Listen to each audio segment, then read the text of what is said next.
नमस्कार, मैं हूं कविता उपाध्याय और आप हैं नमामि डिजिटल के साथ। अक्सर राजनीति में हम सवाल तो कई दफ़ा खड़े कर देते हैं, क्यों ना इस बार अच्छी बातों पर भी बात कर ली जाए। हर्ष मल्होत्रा जी हमारे साथ में हैं, दिल्ली प्रदेश के महामंत्री हैं और इनका सफ़र भी एक कार्यकर्ता के तौर पर शुरू हुआ है और आज इन्होंने न जाने कितने पहलुओं को छूते हुए आज पूरे प्रदेश में सेवा दे रहे हैं।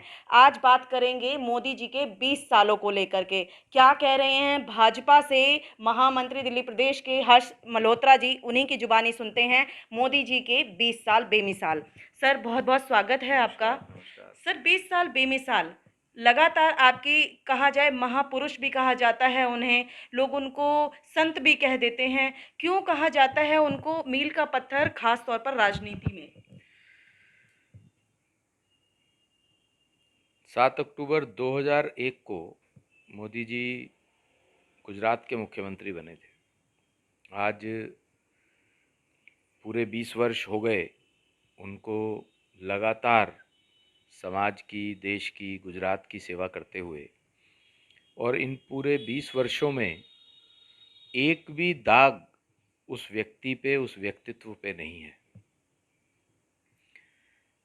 ऐसे में अनवरत सेवा करना, एक भी छुट्टी नहीं लेना, ये छोटी बात नहीं है। और लगातार एक से बढ़कर एक नए बड़े ऊंचे पायदानों पर खुद भी जाना और देश को भी लेके जाना, वो अपने व्यवहार से, अपनी कार्यकुशलता से, अपनी समाज के प्रति सोच के कारण मैं समझता हूँ ये सब हो पाया है। जी। उन्हें काम क्या होना है, कैसे होना है, ये सब अच्छे से समझ में आता है, अच्छे से पता है। जी। तो वाकई जो आपने कहा, पूरे 20 साल जो उनके सेवा काल के रहे, जी। वो बेमिसाल हैं। 13 वर्ष अगर उन्होंने गुजरात के मुख्यमंत्री के नाते गुजरात की सेवा की है, तो उसमें अनेकों उदाहरण ऐसी बातों के हैं जो अन्य प्रदेशों में भी नहीं दिखते हैं और राजनेताओं की सोच में भी नहीं दिखते हैं। जी। देखा जाए तो गुजरात जैसे शहर में जब वो, गुजरात जैसे प्रदेश में जब वो मुख्यमंत्री बने थे, तो बिजली की बहुत किल्लत थी। जी। पर कुछ ही समय में, 3-4 साल के अंदर अंदर, उन्होंने गुजरात को इलेक्ट्रिसिटी सरप्लस राज्य बना दिया। जी। अन्य राज्यों में गुजरात से लाइट जा रही है। तो न केवल सिर्फ सोचना कि क्या करना है, उसका क्रियान्वयन भी समय से हो जाए, ठीक से हो जाए, और जो चीज़ चाहिए वहाँ तक पहुँचे अपने गंतव्य तक, ये मोदी जी ने गुजरात में करके दिखाया है। जी। मेरा एक बार गांधीनगर जाना हुआ, जी। तो मैं एक बड़ी नर्मदा से निकली हुई बड़ी नहर से निकला, जी। तो मैं देख के हैरान रह गया। मैंने कभी सोचा नहीं था कि नर्मदा से निकली हुई उस नहर के ऊपर जी। किलोमीटर्स तक सोलर पावर के पैनल्स लगे हुए थे। तो आप सोचिए, पानी का जो वाष्पीकरण है वो भी रुकेगा, और खुला एरिया है, हर समय सूर्य देवता वहाँ रहेंगे, और उससे भी बिजली बनेगी। जी। तो ये उनकी सोच का और उनके एडमिनिस्ट्रेटिव पावर का नतीजा मैं मानता हूँ कि गुजरात में इसके अलावा कृषि के ऊपर इतना काम किया है, गुजरात के इंडस्ट्रियलाइजेशन पर इतना काम किया है कि गुजरात वाइब्रेंट गुजरात तो उनका एक बहुत बड़ा प्रोजेक्ट था, ड्रीम प्रोजेक्ट था, जी। जिसके कारण से गुजरात में इंडस्ट्रियलाइजेशन और वो इन्वेस्टर्स जो देश भर के बड़े इन्वेस्टर्स थे, देश के बाहर के बड़े इन्वेस्टर्स थे, उन्होंने आकर के वहाँ अपने उद्योग स्थापित किए। टाटा को सिर्फ एक एसएमएस से उन्होंने बंगाल से उठा करके गुजरात में बुला लिया, you are welcome in Gujarat. ठीक कह रहे हैं। टाटा ने अपना वहाँ लोकोमोटिव की बड़ी फैक्ट्री लगाई। जी। ऐसे सैकड़ों उदाहरण हैं गुजरात के, जो उन्होंने 13 साल तक गुजरात में जनता की सेवा की है, गुजरात की सेवा की है। जब प्रधानमंत्री बनते हैं तो उनका पहला वाक्य ही ये होता है कि मेरी सरकार गरीबों को समर्पित सरकार है। और केवल कहा नहीं है, पिछले 7 सालों में प्रधानमंत्री के रूप में उन्होंने 200 से अधिक योजनाएं उनकी सरकार ने देश में लागू की जो सीधा सीधा गरीबों के उत्थान का काम कर रही है। जनधन योजना बड़ी छोटी सी योजना है कि उस व्यक्ति का जिसका आज तक कोई बैंक में अकाउंट नहीं है उसको जीरो बैलेंस पर अकाउंट खोलने का मौका मिल रहा है। कोई गारंटी नहीं देनी है, 100 रुपए भी जमा नहीं कराने हैं। 10 करोड़ से ज्यादा अकाउंट। हर्ष जी, मैं इसी बात पे कहना चाहूँगी, देश को आज़ाद हुए भी 75 साल हो गए, लेकिन ये बेसिक सुविधाएं इस सरकार में आई। क्या वास्तव में इस तरफ किसी का ध्यान नहीं गया था या काम करने में समय लग गया सरकारों को? मुझे लगता है ये इच्छा शक्ति की बात होती है। ध्यान तो सबके सब कुछ आता है, हम्म, लेकिन मन में ये टीस हो कि मुझे देश के गरीब का उत्थान करना है, अंत्योदय करना है। दीनदयाल जी की जो नीति रही अंत्योदय की, जो जी 1967 में उन्होंने जनसंघ में पार्टी की फिलॉसफी के रूप में दी थी, उसका इम्प्लीमेंटेशन हमारे राज्यों में तो होता रहा, लेकिन गुजरात में किया। उसके बाद जब देश में प्रधानमंत्री बने मोदी जी, तब किया। जनधन योजना में आधार कार्ड को अटैच करना, बहुत से लोग, विपक्षी लोग इस बात के लिए बोलते थे कि इससे क्या होने वाला है, जी अकाउंट खोलने से क्या हो जाएगा। जी पर स्वयं प्रधानमंत्री राजीव गांधी ये बोलते थे कि संसद में बोला उन्होंने कि सरकार से 1 रुपया चलता है तो 15 पैसे नीचे तक पहुंचते हैं जनता तक। बिल्कुल ठीक कह रहे पर ये बात मोदी जी की सरकार ने, मोदी जी की इच्छा शक्ति ने करके दिखाई कि सरकार से अगर 1 रुपया चलेगा तो 1 रुपया का 1 रुपया जनता तक, बेनिफिशियरी तक पहुंचेगा। 1 पैसा भी कहीं कोई बिचौलिए के हाथ में नहीं लग सकता। जी ये direct benefit scheme Jan Dhan accounts के साथ जोड़ना आधार कार्ड को, और अगर गैस की सब्सिडी है तो व्यक्ति तक सीधा आएगी। जी किसान सम्मान निधि के 6,000 रुपए हैं तो किसान के खाते में सीधा आएंगे। जी जब कोविड का समय आया तो ऐसी बहुत सी माताओं बहनों तक, 18 लाख के करीब माताओं बहनों तक 500 रुपए उस समय उनके खाते में पहुंचाए। अगर ये जनधन योजना नहीं होती तो ये बात संभव ही नहीं हो पाती। सही कहा आपने। पता नहीं लाखों करोड़ों रुपए चलते और नीचे तक कुछ भी नहीं पहुंचता। पर उनकी दूरगामी सोच थी, उन्हें पता था कि इसका क्या लाभ होने वाला है। इसके अलावा आप देखिए, देश के सम्मान में इतनी बड़ी वृद्धि की है जी कि आज हम, चाहे अमेरिका हो चाहे इंग्लैंड हो, विकासशील कितने भी विकसित, कितने भी बड़े विकसित देश हों, जी उन सभी देशों से अपनी टर्म्स पर बात करना, उनकी आंख में आंख डाल के बात करना, ये आज तक संभव नहीं हो पाया था।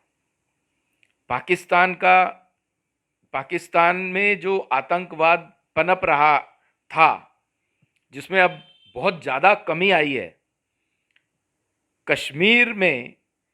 कश्मीर के रास्ते पाकिस्तान का आतंकवाद हमारे देश में आता था। जी जी जब से प्रधानमंत्री बने हैं, एक भी बड़ी आतंकवादी घटना नहीं हुई है। जी और अगर उरी की घटना हुई, पुलवामा की घटना हुई, तो उसका मुंह तोड़ जवाब पाकिस्तान के अंदर घर में घुस के सर्जिकल स्ट्राइक और एयर स्ट्राइक के रूप में दिया है। जी और 2015 में मुझे याद है, म्यांमार में भी जब आतंकवादी घटना उधर से हो रही थी तो पहली बार सर्जिकल स्ट्राइक म्यांमार में हुई थी।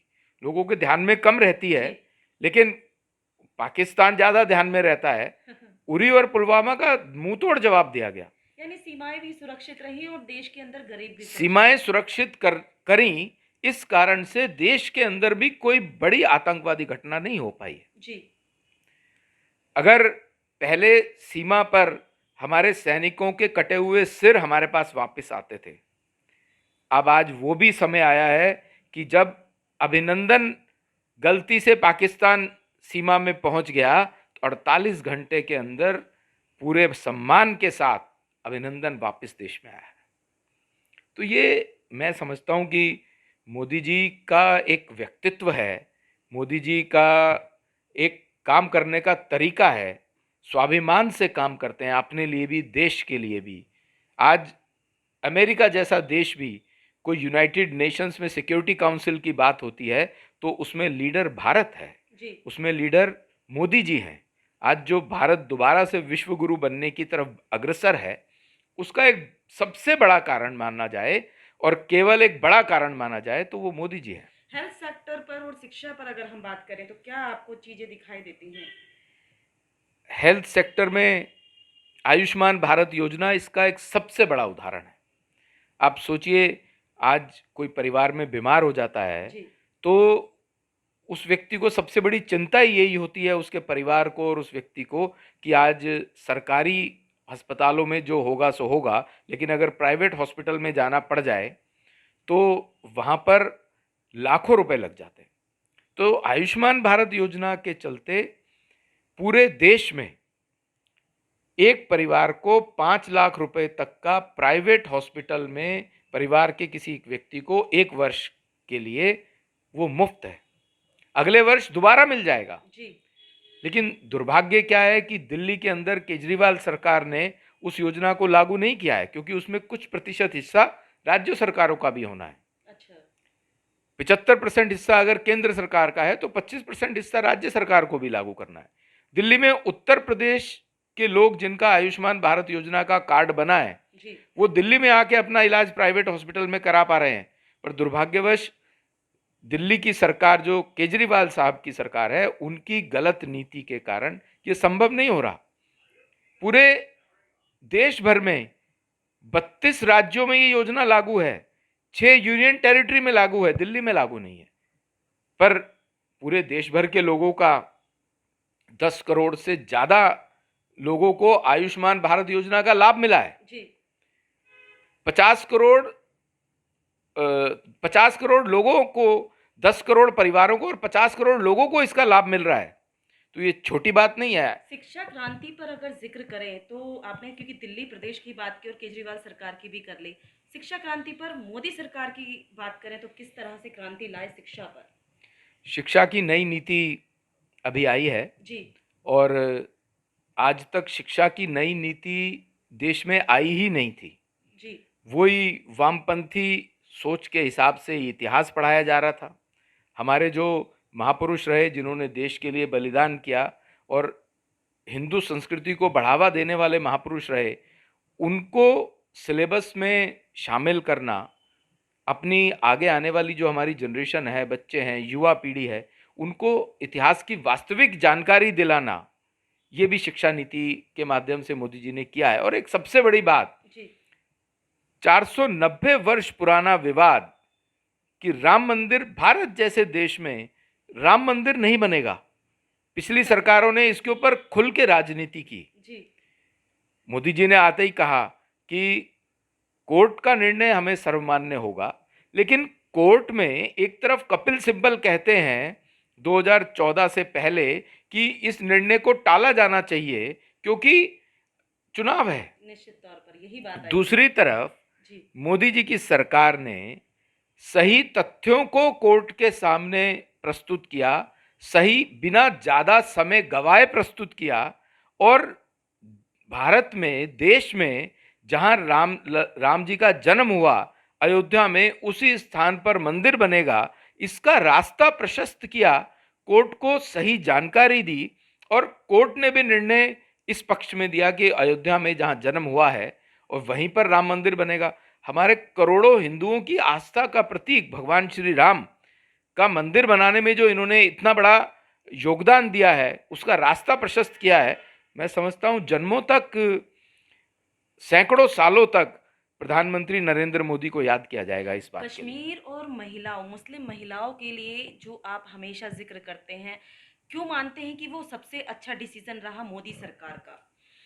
देखिए, मुस्लिम महिलाओं के लिए तो जो 3 तलाक का श्राप था, वो संसद के माध्यम से खत्म किया है।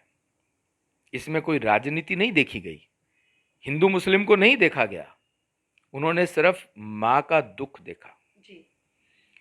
उन्होंने सिर्फ एक बहन का दुख देखा कि मेरे मुंह से 3 बार तलाक तलाक तलाक निकलता है और उसका घर परिवार सब, जीवन सब चौपट हो जाता है। तो 3 तलाक जैसे श्राप को खत्म किया, बहुत बड़ी बात है। और जब देश आज़ाद हुआ था तब 500 से अधिक रियासतों को देश में शामिल करने का काम सरदार पटेल ने किया था। जी। सिर्फ एक कश्मीर का मुद्दा स्वयं पंडित नेहरू जी ने अपने जिम्मे लिया था, जो आज तक संभला ही नहीं। आज तक उस मुद्दे पर कभी बात ही नहीं हो पाई। कश्मीर एक हमेशा से सुलगता रहा जी। और उसी कारण से देश में कश्मीर में आतंकवाद को बढ़ावा मिला। और अब चुनाव होने जा रहे हैं। और चुनाव भी होंगे, उसके अलावा वहां पर हिंदुओं को पलायन करना पड़ रहा है। जी। जब 370 और 35A को खत्म किया, तब से लेकर के अब तक 2 यूनियन टेरिटरीज बनी, जम्मू कश्मीर की बनी, लद्दाख की बनी। वहां पर विकास प्रारंभ हुआ है। वहां के जनमानस में जो साधारण आदमी है, जिसको राजनीति से आतंकवाद से त्रस्त है और राजनीति से कोई मतलब नहीं है, उसका जीवन सुगमता से आगे बढ़ना शुरू हुआ है। वहां पर कोई रिजर्वेशन नहीं था। अनुसूचित जनजाति के भाइयों बहनों के लिए, अनुसूचित जाति और जनजाति के भाइयों बहनों के लिए पूरे देश में रिजर्वेशन है। जी। पर वहां कोई रिजर्वेशन नहीं था, ना नौकरी का, ना चुनाव लड़ने का, ना शिक्षा का। आज वो हो पाया 370 खत्म होने के कारण। वहां पर बकरवाल समाज की इतनी बड़ी शक्ति है, उन लोगों को कोई रिजर्वेशन ही नहीं था। महिलाओं को कोई रिजर्वेशन नहीं था, जो होना चाहिए पूरे देश में है। वहां की बहन बेटी अगर कहीं नॉन कश्मीरी से शादी कर ले तो उसको कश्मीर में उसके माता पिता की संपत्ति से बेदखल कर दिया जाएगा, ऐसा कानून था। आज वो खत्म हुआ है। महिलाओं का सशक्तिकरण किया है 370 और 35A के हटने से। ऐसी सैकड़ों चीजें हैं। 1000 के करीब ऐसे कानून पूरे देश में थे जिनका कोई लाभ नहीं था, नुकसान ही था। संसद के माध्यम से पिछले 7 वर्षों में वो 1000 कानून भी खत्म करे। डिजिटल इंडिया, स्किल इंडिया की अगर हम बात करें, आजकल सबसे ज़्यादा कोशिश की जा रही कैशलेस हो आज के टाइम पे अर्थव्यवस्था, उस पर क्या कहेंगे सर? अर्थव्यवस्था पर सवाल है मेरा। देखिए, one nation one tax Modi ji ने करके दिखाया है। जी। मुझे अच्छे से ध्यान है 2014 से पहले की सरकारों ने बहुत उस पर डेलिब्रेशन की, बहुत सोचा कि क्या करना है, कैसे करना है। राजनीतिवश वो कभी कर नहीं पाए। जी। पर मोदी जी की इच्छा शक्ति ने, दृढ़ निश्चय ने जीएसटी को जो लागू किया है, उससे जो डबल टैक्सेशन था, ट्रिपल टैक्सेशन था, वो खत्म हुआ है। और आपको, हमें साधारण जनता को कई कई बार एक ही कमोडिटी पर टैक्स देना पड़ता था और हमें पता भी नहीं लगता था, जिसके कारण से दाम भी बढ़ते थे। जी। वो खत्म हुआ है। टैक्स एक ही पॉइंट पर लगेगा। ये छोटी बात नहीं है, बहुत बड़ा रिफॉर्म है। ये पूरे विश्व में मैं समझता हूं कि बहुत कम देशों में ऐसा हुआ है, जहां हुआ है उसका लाभ मिला है। वन नेशन वन टैक्स का जो रिफॉर्म किया मोदी जी ने, बहुत बड़ा काम किया। डिमोनेटाइजेशन किया। डिमोनेटाइजेशन से बहुत लोगों ने बहुत कुछ बोला, लेकिन उसका एक सबसे बड़ा फायदा, जो आतंकवाद की कमर टूटी है और जो फेक करेंसी पाकिस्तान से बन के आया करती थी और आतंकवाद को पल्लवित पोषित करती थी, वो खत्म हुआ है। इतने बड़े, और आज भारत की जो इकोनॉमी है वो विश्व के साथ मुकाबला करने वाली इकोनॉमी बनने जा रही है। तो ये छोटी बात नहीं है। इकोनॉमिक रिफॉर्म्स मोदी जी ने किए हैं 7 साल के इस छोटे से कार्यकाल में, जो पिछली सरकारें 65-67 सालों में नहीं कर पाई हैं।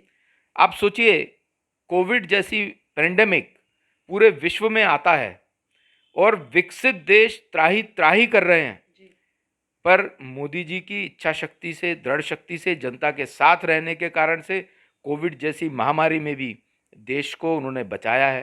देश की जनता को संबल दिया उस समय कि आपके साथ मैं खड़ा हूं। देश का प्रधान सेवक खड़ा है। और सबसे बड़ी बात, पूरे देश में 25 सालों में पोलियो ड्रॉप से पोलियो इरेडिकेट हो पाया। उसका श्रेय भी जो जाता है तो डॉक्टर हर्षवर्धन को जाता है, जब वो दिल्ली सरकार में स्वास्थ्य मंत्री थे। उन्होंने प्रारंभ किया था। ये भी सोच कहीं ना कहीं भारतीय जनता पार्टी की जो नीति फिलॉसफी है उसके कारण से थी।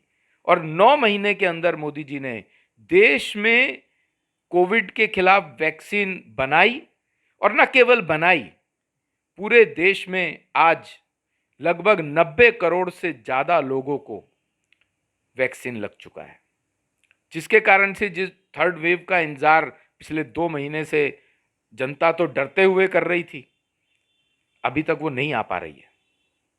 सब वैक्सीनेशन हो चुका है। 90 करोड़ लोगों को, 93 करोड़ लोगों को वैक्सीनेशन होना पूरे देश भर में, ये छोटी बात नहीं है। और इतने कम समय में, और देश में वैक्सीन बन रही है। और खाली देश में वैक्सीन, देश के लोगों को नहीं, एक्सपोर्ट भी किया। बिजनेस ट्रीटी के कारण जहां से कच्चा माल वैक्सीन के लिए आ रहा था, उनके साथ अनुबंध था कि उनको भी वैक्सीन हमें कुछ देनी पड़ेगी। उन देशों को भी वैक्सीन दी है। कनाडा, अमेरिका को वैक्सीन दे रहे हैं। आप सोचो, वैक्सीन, जबकि ऐसी पूरा विश्व इंतजार कर रहा था कि विकसित देशों से, इंग्लैंड से, कनाडा से, अमेरिका से वैक्सीन बनेगी, पर देश अगर विश्व भर में अग्रणीय देश हैं तो वो भारत है, मोदी जी के कारण, कि वैक्सीन बनती है और 90-93 करोड़ लोगों को देश में फ्री वैक्सीन लगती है। उसके लिए कोई पैसा नहीं देना पड़ रहा है। लेकिन कुछ राज्यों में, विशेष तौर से दिल्ली के अंदर, केजरीवाल साहब उस पर राजनीति कर रहे थे। मोदी जी ने उस राजनीति की भी चिंता नहीं की। उन्होंने कहा कि नहीं, मेरे देश के वासियों को मैं फ्री में वैक्सीन लगवाऊंगा। और तो और गरीब मजदूर भाइयों के लिए उन्होंने मई से लेकर के और नवंबर तक मुफ्त में राशन, 80 करोड़ देशवासियों को मुफ्त में राशन मिलना, ये छोटी बात है क्या? लाखों करोड़ रुपए इसमें खर्च होता है जी। पर उनका दिल बड़ा है, उनको पता है कि गरीबी क्या होती है। इन सब चीजों को विचार करते हुए उन्होंने दिल्ली की 80 लाख जनता को भी फ्री में राशन मिल रहा है। तो मैं समझता हूं ऐसा महापुरुष कहीं सदियों में आता है। और नरेंद्र मोदी जी, मैं मानता हूं, एक बड़े संत हैं, बड़ा एक ऐसा नाम है पूरे विश्व पटल पे कि आज पूरा विश्व उनको नमन कर रहा है। तो उनके जो 20 वर्ष सेवा के रहे हैं, इससे अभी तक मेरे जीवन काल में मैंने ऐसा राजनेता नहीं देखा कि अनवरत पूरे 20 वर्ष तक एक भी छुट्टी नहीं ली। पहले के प्रधानमंत्री अंडमान निकोबार या कहीं विदेशों में घूमने के लिए जाया करते थे कि वो अखबारों में सुर्खियां होती थी, टीवी न्यूज़ चैनल पे होता था कि प्रधानमंत्री जी 4 दिन की परिवार के साथ छुट्टी पे गए। हमने मोदी जी को नहीं देखा। हमने तो ये देखा है कि अगर वो 18 घंटे का ट्रैवल भी कर रहे हैं, एयर ट्रैवल भी कर रहे हैं, तो वहाँ भी उनके हाथ में इतनी इतनी बड़ी फाइलें रहती थीं, और उन फाइलों को स्टडी करना, वहीं पर रात को ऐसा ट्रैवल प्लान बनवाना खुद कि रात को सोने का समय एयर ट्रैवल में ही जाए, ताकि अगले दिन कहीं जाकर के वर्किंग डे मिले और काम करें। तो मैं मोदी जी को अपनी तरफ से, भारतीय जनता पार्टी दिल्ली की प्रदेश की तरफ से भी नमन करता हूं, और आपका भी धन्यवाद करता हूं। आपने इसको अच्छे से कवर किया है। बहुत बहुत धन्यवाद। आपने सुना हर्ष मल्होत्रा जी को, इन्होंने बहुत सारी बातें रखी। हालांकि अगर और बातें करते तो ये इंटरव्यू और लंबा भी चला जाता, लेकिन और बातें हम लगातार इनसे करते रहेंगे आगामी इंटरव्यूज़ में। अगर आपकी कोई राय है तो आप कमेंट बॉक्स में कमेंट करेंगे, ये वीडियो शेयर करेंगे